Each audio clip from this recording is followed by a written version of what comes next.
사운드 오브 뉴스입니다. 김민아 기자 어서 오세요. 안녕하세요. 들어볼 소리는요? 인천 과자동의 화학공장에서 큰 불이 났는데요. 이걸 소리로 한번 들어보시죠. 와, 여기 터지겠다. 밑에! 소방차 밑에! 와!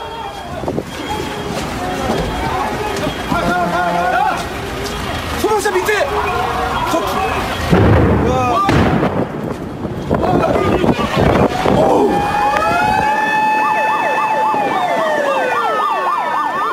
아유, 막 폭발 소리도 나고 막 그러네요. 소방차 밑에 이제 그 불이 나서 그것 때문에 이제 폭발하는 그런 소리였는데요. 예. 이 소리들 다 현장에서 이제 그 현장에 있던 사람들이 찍어서 방송에 제보한 그런 영상이 나오는 소리였습니다. 네. 오늘 오전 11시 47분께 인천시 서구 가자동의 화학공장에서 큰 불이 났는데 이 불은 진화 작업 도중에 인근 도금 공장으로 옮겨 붙었다고 하고요. 이 진화하던 소방차 한 대와 인근 주차 차량 등에도 옮겨 붙었다고 합니다. 예. 소방당국은 헬기 등을 동원해서 2시간 만인 오후 2시 2분에 큰 불길을 잡았고 현재 잔불 정리 중이라고 하는데요.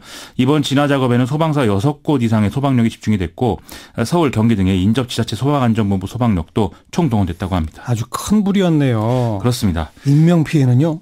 소방대원 1명이 골절상 입은 것 외에는 일단 현재까지 파악된 바는 없다라고 하는데요. 아유, 다행이네요. 이 화재 발생 당시 공장에 있던 노동자 4명은 모두 대피한 것으로 확인이 됐다고 합니다.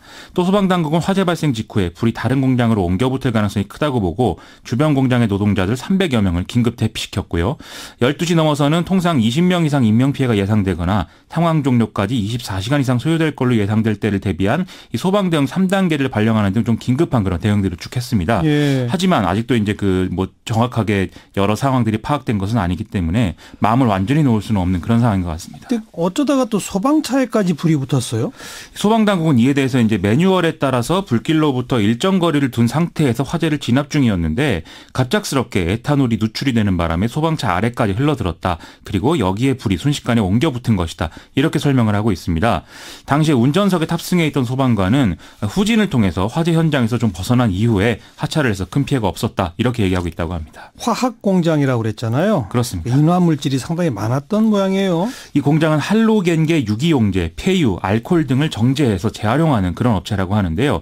이들 화학물질들은 모두 불이 잘 붙는 성질을 가졌기 때문에 진화 과정에도 많은 어려움이 있다고 합니다. 예. 소방과 경찰 당국은 폐유 정유 작업 중을 하던 중에 화재가 발생한 것으로 보고 정확한 화재 원인 조사하고 있다고 합니다. 네. 자, 또 다음 뉴스는요. 오늘 검찰이 김기식 금융감독원장의 외유성 출장 등 의혹 관련 한국거래소 사무실, 우리은행 본점, 대외경제정책연구원, 더미래연구소 등을 압수수색했습니다.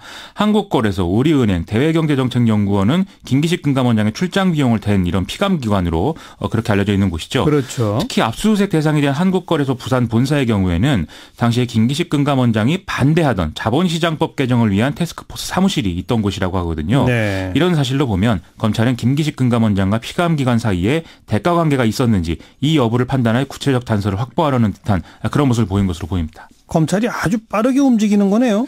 이 사건이 배당이 된 게 바로 어제인데 그 다음 날 압수수색을 한 것이니까 이게 흔한 사례는 아니죠. 그렇죠. 검찰은 이에 대해서 정치권과 시민단체로부터 고발장이 3건이 접수돼 있기 때문에 신속하게 사실관계를 확인할 필요가 있었다. 이렇게 설명을 했습니다. 네. 그런데 아마 정치적 판단도 당연히 작용한 게 아니냐 이런 해석이 나오고 있습니다. 정치적 판단이란 건 무슨 얘기입니까?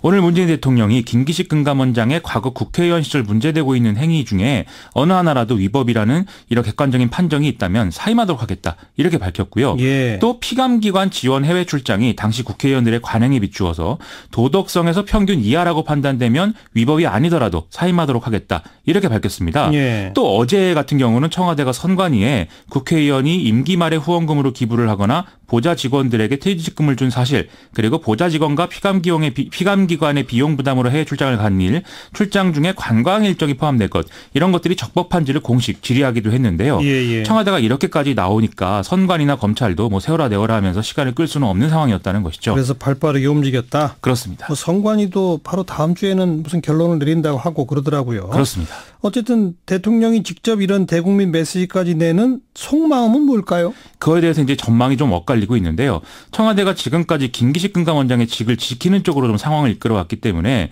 선관위나 검찰이 이런 흐름을 거스를 수는 없을 거다. 이런 얘기가 있는 게 또 사실입니다.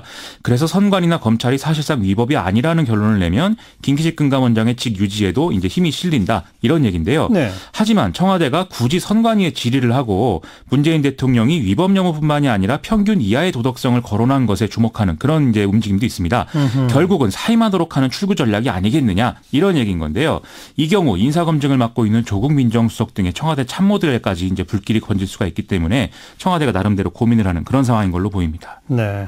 어느 쪽으로 갈지 참 아직은 모르겠군요. 그렇습니다. 유임이냐 아니면 사퇴냐. 뭐 며칠 안에 결정이 되겠네요. 그럴 것 같습니다. 자, 다음 뉴스요. 미국이 그제부터 어제까지 열린 한미 방위비 분담금 특별협정 2차 회의에서 미군의 전략자산의 한반도 전개 비용을 한국이 분담할 것을 요구했다. 이런 보도가 나오고 있습니다. 여기에 대해서 우리 정부는 전략자산 전개 비용은 방위비 분담의 취지에 어긋나기 때문에 수용하기 어렵다라는 입장을 밝혔다고 합니다. 예. 방위비 분담금이라는 것은 이제 주한미군이 고용하는 한국인에 대한 인건비, 그리고 주한미군 군사 건설비, 군수 지원비 이렇게 이루어지는데 네. 전략자산 전개 비용이라는 것은 이들 항목 중에 어디에도 속할 수가 없다. 이런 입장이라는 것이죠. 전략자산 전개 비용이라는 게 예를 들면 미국의 핵 항모나 핵 잠수함 이런 게 우리 쪽으로 오고 그런 거잖아요. 그렇습니다. 한미 훈련 도중에 올 때 연료가 들어간다든지 그런 비용을 우리한테 또 대라. 그렇습니다. 이미 우리 방위비 분담이 과도하다는 지적이 있잖아요. 작년 기준으로 이제 한국의 분담금이 9,507억 원 정도라고 했고 올해 물가 인상분 등을 반영하면은 한 9,602억 정도로 올라가서 1조 원 돌파를 눈앞에 두고 상황이다. 이런 분석들이 많이 나왔었거든요. 분담금 중에 가장 큰 규모를 차지하는 군사 건설을 위한 현물 지급액의 경우에는 매년 수백억 원씩 규모가 이월되고 있어서 이게 애초에 과도하게 책정됐다. 이런 지적도 나오는 상황이었습니다. 예. 이 군사 건설을 위한 현물 지급분 중에 지난해 말까지 쓰지 않은 누적 불용액이 이 원으로 따져서 모두 6,500억이나 된다. 이런 주장도 있는 상황인데요. 이런데도 미국은 이 분담금을 2배 인상까지도 언급하고 있다라는 얘기가 나와서 여러모로 걱정이라는 겁니다. 방위비 분담뿐 아니라 사드 비용까지 트럼프 대통령이 얘기했었잖아요. 그렇습니다. 지난 2월에 송영무 국방부 장관이 국회에서 미국이 사드 기지 비용을 방위비에 분담할 것을 요구할 가능성이 있다. 이런 발언을 한 바가 있거든요. 그러니까요. 이 지난 정권에서는 국방부가 사드 전개와 운영 유지 비용을 미국이 분담하고 전기와 도로, 부지 제공 등만 한국이 부담한다. 이렇게 얘기한 바가 있는데 예. 하지만 언론이 지금 외교부 당국자의 말을 빌어서 보도한 내용을 보면은 이게 좀 달라진 상황입니다. 사드 기지가 일단 한국에 세워진 이상 보수 유지 비용 등은 우리 방위비 분담금의 군수 지원 파트에서 지출하도록 할 수 있다. 이런 견해도 있다는 건데 여러모로 좀 걱정스러운 상황입니다. 아무튼 지금 한미 방위비 분담금 특별협정 2차 회의라고 그랬죠. 그렇습니다. 이건 앞으로도 회의가 계속 이어지는 거죠. 그렇습니다. 참 오래 갈 것 같네요, 협상이. 자, 제대로 좀 됐으면 좋겠습니다. 다음 뉴스요. 네이버 등 인터넷 포털에서 문재인 정권 비난 댓글을 쓰고 추천수 등을 조작한 혐의로 네티즌 3명이 구속이 됐는데요. 이들 중 2명이 더불어민주당 당원인 걸로 밝혀졌다고 오늘 한겨레가 단독 보도했습니다. 잠깐만요. 문재인 정권을 비난하는 댓글을 썼는데 예.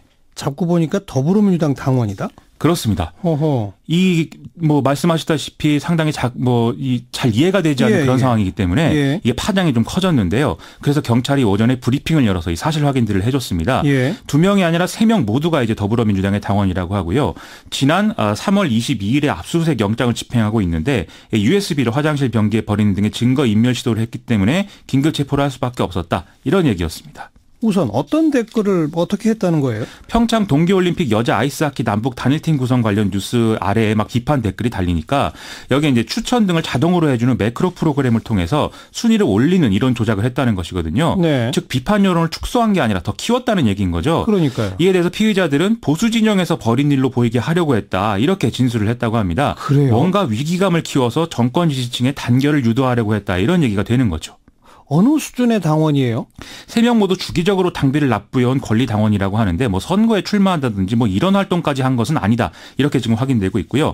경찰은 추가 조사를 통해서 공범이 더 있는지 또 혹시 배후가 있는지 여부를 확인한다는 계획입니다. 배후라면 당에서 조직적으로 했다? 자유한국당 등의 야당은 그런 식의 비판도 하고 있는데 이게 상식적으로 보면은 아직은 그런 것까지 이제 예상할 수 있는 상황은 아닌 것 같습니다.